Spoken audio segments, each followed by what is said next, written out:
जय मां कामाख्या। आपका बहुत बहुत स्वागत है कामाख्या धाम में।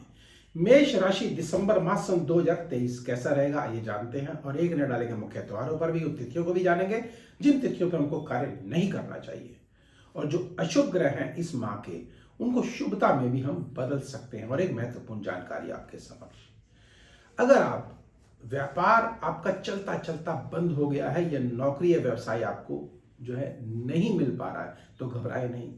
आपको एक माँ कामाख्या का अचूक उपाय बताऊंगा जिसको करके आप आजीविका के साधन आपके पास होंगे और जो आपकी बाधा हो रही है उत्पन्न हो रही है उससे भी आप निश्चितता मुक्त अवश्य हो जाएंगे। तो आइए आगे बढ़ते हैं और जानते हैं कि मेष राशि में क्या हो रहा है। उससे पहले इस माह के मुख्य त्योहार कौन से हैं। 5 तारीख को काल भैरव अष्टमी है। कितना शुभ मंगलकारी समय हमारे समक्ष है। काल भैरव अष्टमी अर्थात भैरव बाबा को प्रसन्न करने का दिन। हम देवी माँ की आराधना पूजा अर्चना करते हैं लेकिन काल भैरव को प्रसन्न नहीं करते और इसलिए हमारे काम सभी अधूरे रह जाते हैं। तो ध्यान रखिएगा, बहुत शुभ मंगलकारी समय आपके पास है, इसका आप सदुपयोग करेंगे। बताऊंगा आपको कि काल भैरव अष्टमी के दिन हमको क्या करना चाहिए जिससे कि हमारे रुके हुए कार्य हमारे बन जाएं। तो आइए आगे बढ़ते हैं।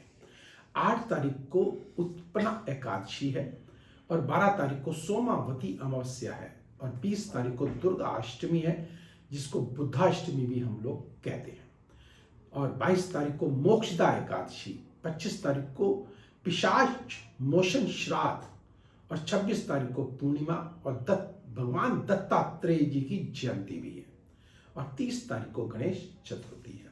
आइए अब एक नजर ग्रह गोचर पर डालते हैं।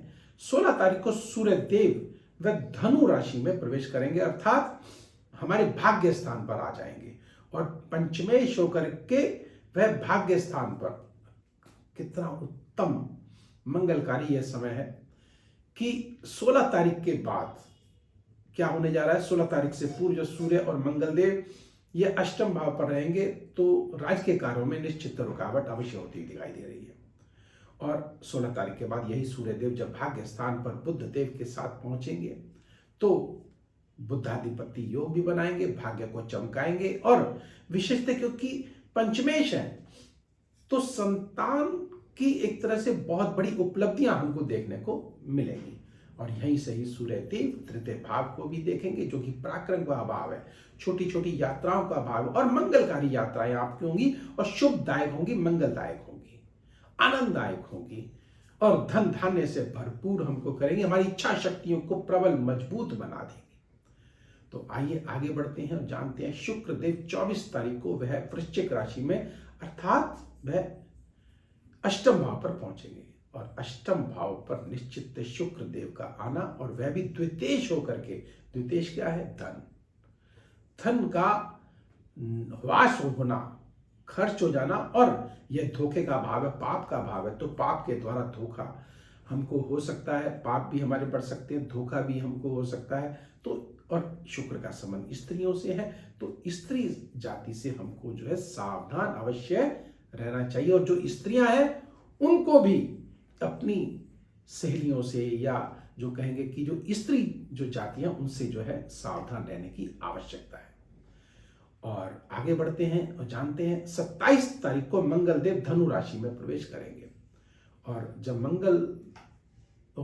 मंगलदेव धनु राशि में प्रवेश करेंगे तो अब ये पूरा महीना तो रहेंगे अष्टम भाव में। अष्टम भाव जो कि पाप का भाव मैंने बताया और मंगल का संबंध जो है वो भाई बंधुओं से होता है, मित्रों से होता है। तो पाप का भाव है तो समझ जाइए मैं आपको क्या कहना चाह रहा हूं और अभी मैंने थोड़ी देर पहले आपको बताया भी है। तो आपको सावधान रहने की आवश्यकता है और हाँ, वाहन बड़े सोच समझ के चलाइएगा क्योंकि यह उत्तेजना देता, उग्र स्वभाव हमारा बना देता है और उग्र स्वभाव में हम जल्दबाजी करते हैं और नुकसान उठाते हैं, दुर्घटना हो सकती है, हमको चोट इत्यादि लगने का खतरा है और हम किसी के साथ बहस में ना पड़े क्योंकि सूर्य देव साथ में है तो राजकीय कार्यों से हमको नुकसान हो सकता है। हम इसका लाभ भी ले सकते हैं लेकिन हमको धैर्य अवश्य रखना चाहिए। निश्चित हम धन से, मान सम्मान, प्रतिष्ठा, यश सभी से हमको निश्चितता हमको लाभ होगा लेकिन धैर्य, ध्यान रखिए, उग्र स्वभाव नहीं रखना हमको, ये पहली विशेषता है। अब बृहस्पति देव की बात करते हैं। वह लग्न में विराजित हैं, ज्ञान के देवता हैं। ज्ञान के द्वारा आप जो है धन का आगमन होगा। अभी सभी जो अशुभता है उनको शुभता में भी बदल सकते हैं, लेकिन एक कार्य आपको करना होगा, वो मैं आपको बताऊंगा। लेकिन उससे पहले आइए जानते हैं, उन तिथियों को जान लेते हैं जिन तिथियों को हमको कार्य नहीं करना। वह तिथियां कौन सी हैं? वह तिथियां हैं आपकी 1, 2, 6, 7, 10, 11, 12, 19, 20 और 28 और 29। इन तिथियों को भूल कर भी कार्य ना करें। अगर करना भी पड़े तो कोई बात नहीं, एक छोटा सा मंगलकारी उपाय बताते हैं आपको, जो कि आप कर सकते हैं। जो घर में सबसे बुजुर्ग हैं, हमारे माता पिता हैं, दादा दादी हैं, नाना नानी हैं, जो बुजुर्ग हैं उनके चरण स्पर्श अवश्य करें। और अगर हो सके तो सरसों के तेल की मालिश अगर उनके पैरों पे आपने कर दी तो चमत्कार आप देखेंगे। और दूसरा एक और उपाय कि हल्दी का तिलक आप अपने माथे पे जरूर लगाइएगा। निश्चित इस माह को आप मंगलकारी और चमत्कारी बना सकते हैं, भाग्यवर्धक बना सकते हैं। ये छोटे छोटे उपाय हैं जो हम अपने घरों में करके अपने स्वभाव को बदल करके और अपने गुणों में वृद्धि करके अपने भाग्य को चमका सकते हैं। तो जाने से पूर्व एक छोटा सा निवेदन कि लाइक करें, सब्सक्राइब करें, बेल बटन का अवश्य दबाएं। और हाँ, अगर आपकी कोई विशेष जिज्ञासा है, और मैंने आपकी एक बात और भी बोली थी कि आपके घर काम अटक रहे हैं, आजीविका का साधन नहीं बन पा रहा है, तो घबराएं नहीं। एक छोटा सा कार्य करके आप निश्चित भाग्यशाली बन सकते हैं। 7 हल्दी की गांठें लीजिएगा, रात्रि को अपने पास रखिएगा। वह भी किस दिन? ध्यान रखिएगा, बुधवार की रात्रि को। और बृहस्पतिवार की रात्रि को किसी रेलवे लाइन के पास जाकर के और एक तरफ खड़े होकर के दूसरी तरफ उसको फेंक दीजिएगा और प्रार्थना करिएगा। किससे करनी है प्रार्थना?